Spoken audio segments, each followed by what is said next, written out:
বন্ধুরা, কখনো কি এমন হয়েছে তুমি কোনো কিছু খুব চেয়েছো আল্লাহর কাছে, কিন্তু সেটা পাওনি? তুমি দোয়া করেছো, কেঁদেছো আল্লাহর কাছে, রাত জেগে আল্লাহর কাছে চেয়েছো, কিন্তু তোমার সে চাওয়া পূরণ হয়নি। তখন মনে হয়েছে আল্লাহ কি আমার কথা শুনছেন না, আল্লাহ কি আমার দোয়া কবুল করবেন না। কিন্তু সত্যটা কি জানো? আল্লাহ সব শোনেন, আল্লাহ সব জানেন, আর আল্লাহ কখনো ভুল করেন না। আমরা মানুষ, আমরা শুধু আজকে দেখি, কিন্তু আল্লাহ দেখেন পুরো ভবিষ্যৎ।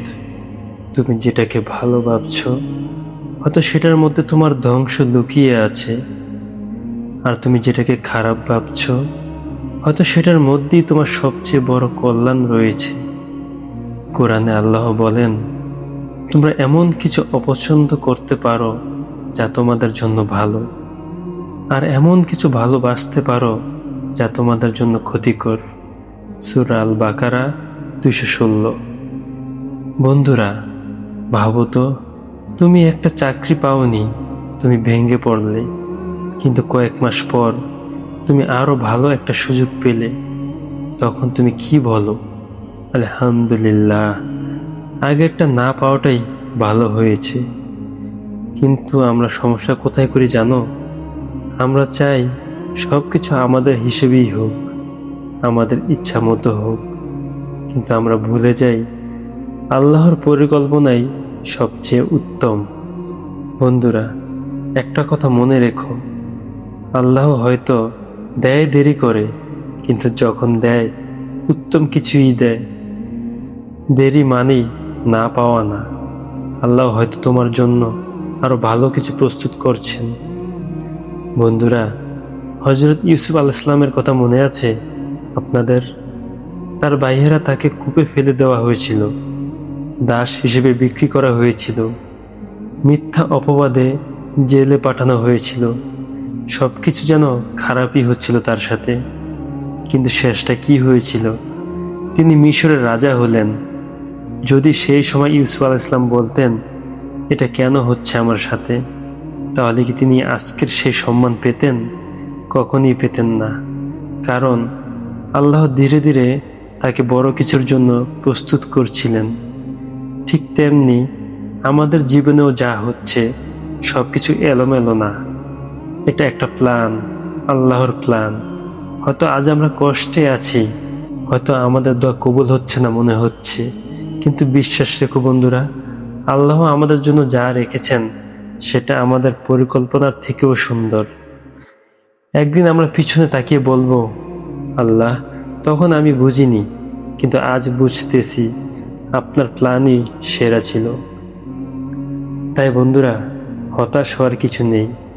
আল্লাহর কাছে চাওয়া বন্ধ করে দিও না, আল্লাহর ওপর ভরসা হারিও না। কারণ আল্লাহ কখনো তার বান্দাকে ভুলে যান না, আল্লাহ কখনো অন্যায় করেন না। তুমি শুধু ধৈর্য ধরো, তুমি শুধু বিশ্বাস রাখো, কারণ আল্লাহর প্ল্যান সব সময় সেরা, কিন্তু সেটা বোঝা যায় ধৈর্যের পরে। বন্ধুরা, তোমরা যখন আল্লাহর কাছে কিছু চাইবে, এইভাবে চাও, দেখবে আল্লাহ কত খুশি হন। ইয়া আল্লাহ, সব প্রশংসা শুধু আপনার জন্য।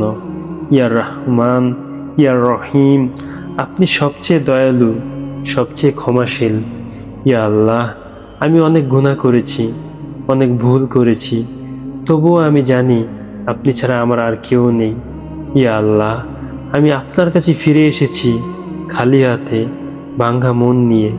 ইয়া আল্লাহ, আমার এই চাওয়াটা আপনি পূরণ করে দিন, যদি এটা আমার জন্য ভালো হয়। আর যদি এটা আমার জন্য ভালো না হয়, তাহলে এর চেয়ে উত্তম কিছু আমাকে দান করুন, যেটা আমার জন্য ভালো হয়।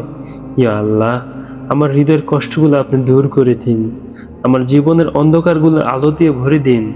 ইয়া আল্লাহ, আমাকে আপনার কাছের বান্দাদের মধ্যে রাখুন, আমাকে হেদায়েত দিন, আমাকে ক্ষমা করে দিন। ইয়া আল্লাহ, আমার দোয়াগুলো দয়া করে আপনি ফিরিয়ে দিয়েন না, আমাকে নিরাশ করো না। ইয়া আল্লাহ, আপনার রহমত ছাড়া আমি কিছুই না, আপনি আমার সব কিছু।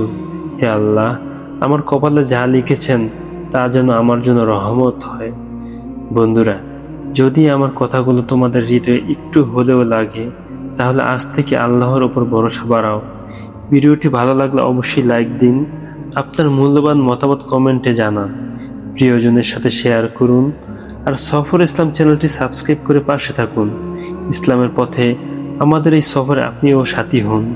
তো বন্ধুরা, ভালো থাকুন, সুস্থ থাকুন। আল্লাহ হাফেজ।